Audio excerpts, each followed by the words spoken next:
So welcome to day 2. By now you must be missing us a lot because I know I'm probably missing you. It's been over 2 weeks. If you remember correctly, we collected a bunch of data yesterday and then it was displayed in a frequency chart. Well, we're going to take our organized data and we're now going to create a line plot in order to display that data.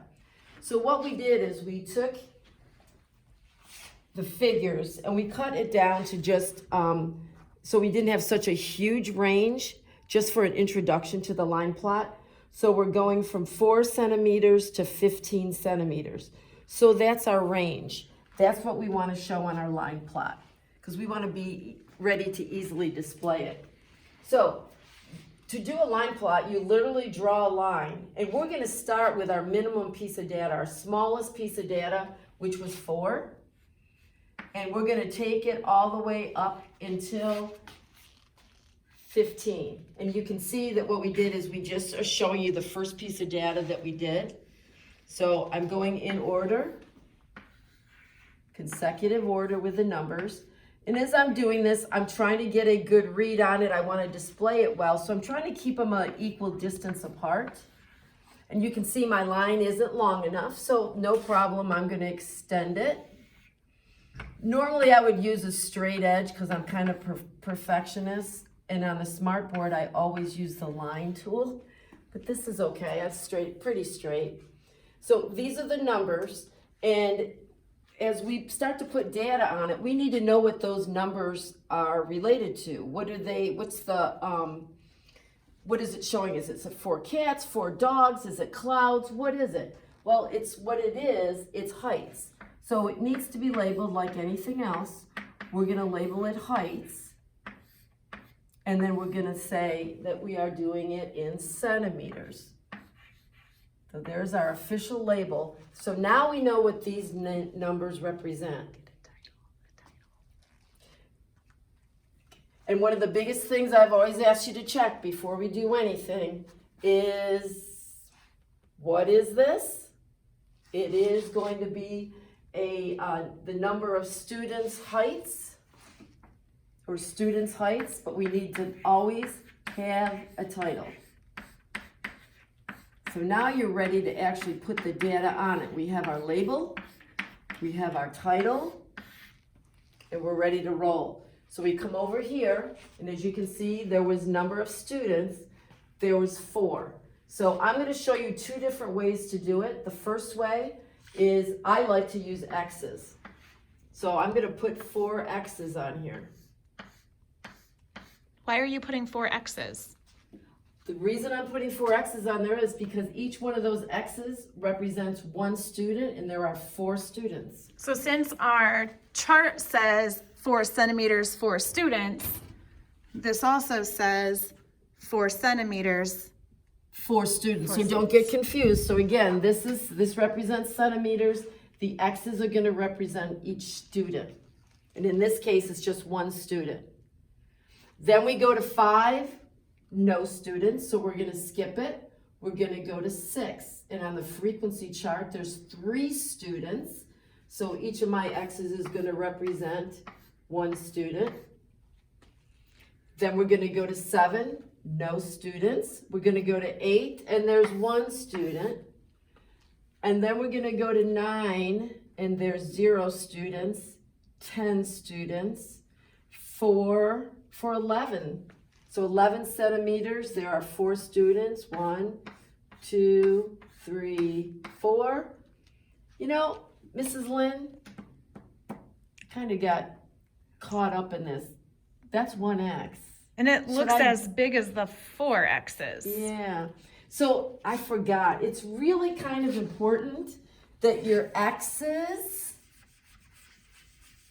are as close to the same size as possible. What about spacing? Like, what if that's still 3? Oh, yeah, he's floating up there, isn't he?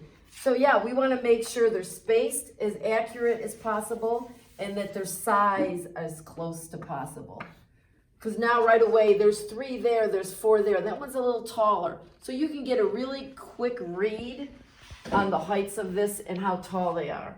So now we're gonna continue. There's none at 12. There's none at 13. There's one at 14. And there's one at 15. So now we've put all the data, we've taken it off our organized chart. We're displaying it on what we call, this is a line plot. A line plot can have X's. It also can have O's or dots, depending on how you want to do it. So while Mrs. Hardesty is erasing, I'll put up here that line plots are synonymous with dot plots. They are the exact same thing. Sometimes you'll see the word line plot written, sometimes you will see the word dot plot written. If it's a line plot, they're usually going to show them with X's, and if they're dot plots, they usually just show them with a dot. There's nothing that makes one better than the other. They're the exact same thing, but now she's just showing them with dots at the same time. It takes me longer to do dots. That's why I do dots instead of I do X's rather than dots. I do X's instead of dots too. Her dots, just like with her X's, are the same size every time. They're spaced the same way every single time. One other thing I want to share with you is when I collect data, it's very easily to lose a piece of data. So I'm seeing how many students that are in this chart. 4 plus 3 is 7, 8, 12, 13, 14 students that we collected data from. Can we confirm that with our... So we come over here and collect our original data. 1, 2, 3, 4, 5, 6, 7, 8, 9, 10, 11, 12, 13, 14. And then I come over here. I should have 14 pieces of data plotted. 1, 2, 3, 4, 5, 6, 7, 8, 9, 10, 11, 12, 13, 14. So now I know I've completed my dot plot and that I've got all of my data there. Mrs. Lynn, anything else you can think of that you might have forgotten? There are some things that we can look at here. So for example, if I ask you a question of how many students are 15 centimeters tall, you would be able to say 1. If I say how many students are 6 centimeters tall, you would say 3. Okay, so I know a common mistake with many students is that they think because this is a 6, they're thinking 6, 6, 6. And that absolutely. is not correct. It's 3 students. Each dot represents a student. So 3 students are 6 tall. Something else that I thought of while Mrs. Hardesty was working was that she has her x-axis labeled as height. She has her title, but it's interesting that this is a graph that doesn't have a y-axis labeled. We just have to know what those dots represent. Each dot is worth a person, and that's why we have to work so hard at making sure that they're spaced the same amount apart, because that's kind of just like the y-axis that we would have done with our other graphing. And our y-axes were always evenly spaced, so our dots have to be evenly spaced. Great point. Okay, so we accidentally turned off the smartboard, but we're going to show you this on iExcel. And we'll wait a minute here to get the smartboard going. So Mrs. Hardesty, I might have even closed the iExcels by mistake. So I will just hold the phone here. As you all know, this has been new for us. I'm going to do create line plot first, I think. And if you're one of Mr. Dietrich's students, don't worry, we'll make sure he's on a video soon. So yeah, you'll get to see all of our happy faces. Are the iExcel still up for you? They are. They are, perfect. Okay. All right, so as you can see, this is these are going to be story problems, so you're going to have to read to get an idea of what's going on. This is the right one. Okay, a school interested in expanding its playground counted the number of times that students went down the slide during recess. So they collected all this data, and as you can see, this data is not in any order. It's just sporadic. It's just listed crazily. So what they did was you looked for the smallest, which happens to be 0, and you looked for the highest number, which happens to be 4. So our range is 0 to 4. What they wanted you to do with this is they collected the data for you, but the ones, see how they're lightly colored? They want to know how many ones there are. That doesn't mean there's this many. They want you to count the ones, so I'm going through 1, 2, 3, 4, 5, 6, 7, 8 ones. So I'm gonna go 1, 2, 3, 4, 5, 6, 7, 8. So notice how some of us changed to purple. That's her 8, but the ones that stayed gray, she does not have clicked. So then I'm gonna come over here and I'm gonna submit it. I was well done. Now this next set of data says a personal trainer recorded how many laps each of his students ran last week. You're gonna use the data to complete the line plot below. So you're gonna be doing the same thing. This one, they've already made it easy for you. They put it in order from least to greatest. So again, our range goes from 0 to 5. And they want you to select how many 5s there are. So pretty much you guys are counting. Not how many 5s. I'm sorry? How many 2s? Ooh, no, how many 2s? Gotta read carefully. So there's only 1, 2. Remember, they have this big list. We only need 1 of those done. And so then we submit. Let's jump a level, see if they get any harder. Okay. This one Oh, now we're gonna have to put 2 in. says an Italian restaurant monitored the number of times its regular customers ate pizza last. So 10 people didn't eat any pizza, 7 people ate pizza once, 9 people ate it twice, 8 people ate it 3 times. And it says click to select the X's to clear a column. Click. They're just trying to make sure that you can pull information off of a line plot.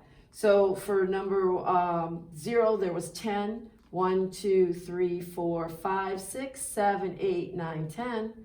And then for the 2s, 1, 2, 3, 4, 5, 6, 7, 8, 9. And then we're gonna jump a level because I think by this time you all probably have the counting down. Jump a level. And in this case, you're gonna do the whole thing from scratch. I'm not think I'm gonna Nope, I show don't you think this we one. need to You're show. just gonna be counting and clicking. And here on is a this one. shortcut that maybe you might not know. So there's 1, 2, 3, 4, 5, 6, 7, 8, 9. And then when I come down here, 1, 2, 3, 4, 5, 6, 7, 8, 9. If I just click the top one, it colors Ooh, all of them in I for did you. not know that. Because I know sometimes it's easy to click and then re-click and unclick. So that's a super convenient. 1, 2, 3, 4, 5, 6. 1, 2, 3, 4, 5, 6. I don't have to do all the clicking. I can just click the top one. Oh, I love that Okay. one. There's one more IXL we have for you unless we jump a level. We might not jump a level until we submit. Oops. It's all right. Oh, hey, if you get to the challenge zone, we got fractions. Oops. Oops. If we get a little bit higher, we get fractions, but it's no different to do the fraction one. It's just you're counting how many eighths or fourths or halves and so on. Okay? Okay. All right, Mrs. Hardy, do you want to open up the second one? The second one is still line plots while she's getting it ready, but it's just making sure we can read them. So in this case, at a school carnival, a curious student volunteer counted the number of times visitors to his booth, spun the numbers 1 through 6. So these are the number of that are spun, 1 through 6. Each one of the X's again represents a student. They want to know how many people are in all. So what I do, 1, 2, 3, 4, 5, 6. This represents 6 people. This represents 2. This represents 1. This represents 3. 1, 2, 3, 4, 5, 6, 7. And 1, 2, 3, 4, 5, 6, 7, 8, 9, 10. So what you do is, and I know some of you are working on in your red spirals, some of you are on scratch paper. Sometimes it's just good to write this out. We know this is 17, 20, 21, 23, 29. Okay? So we have 29. I hope I counted kind of quickly. So we're going to see if we have 29. Phew, I got it. So the next one, you're going to have, they're giving you this information. This is all about number of touchdowns completed by favorite players. How many players scored more than 4 touchdowns last season? This is a good one because it's more than 4. So it's not going to include 4. It's not including it. It says more than 4. Well, that would be 6 touchdowns. There's none at 5. 1, 2, 3, 4. So there's 4 people who completed 6 touchdowns. So This is like the inequality words that we were using. exactly. Because this one says at least 3. So if it says at least 3, that means 3 would be included. Okay, so that's gonna be at least 3. So we're gonna count, well, it's gonna be all of them, right? Because there are no 4s. There are no 4s. So 1, 2, 3, 4, 5, 6, 7, 8, 9, 10, 11, 12, 13, 14, 15, 16, 17, 18, 19, 20, 21. I'm disagreeing with you, Mrs. 24, Hardesty. 25. I'm disagreeing. Oh, really? Should I count again? Just to be At sure? least 3. What does at least 3 mean? So I'm not counting 3s, or I am counting 3s? You are counting 3s, but at least 3. Does that mean more than 3 So or should less I be than going 3? like at least 3? So these are included. Those They're should not be included. So it's just going to be these. 1, 2, 3, 4, 5, 6, 7, 8, 9, 10. At least 3. Because is 2 of them at least 3? It's not. So just be careful with those wordings. We know that not all students had that time for inequalities. This would be 3 or less, but at least 3 means that 3 is the smallest amount that it's allowed to be. So we're going to go this way. Okay? At least 3. That's the smallest amount you possibly can have. There we go. Boy, good save, Mrs. Lynn. You're welcome. I was rushing. Hey, I'm the one that's just behind the scenes. When you're on camera, it gets nervous. All right. So that's what we're going to have you do. Hopefully you will have fun doing it. It's kind of a fun thing to do. Don't forget your scores. Check what score you need for your math Grade 1, level. math 2, math 3. Get that level, and because we are taking grades and it's going in the grade book. Miss you guys.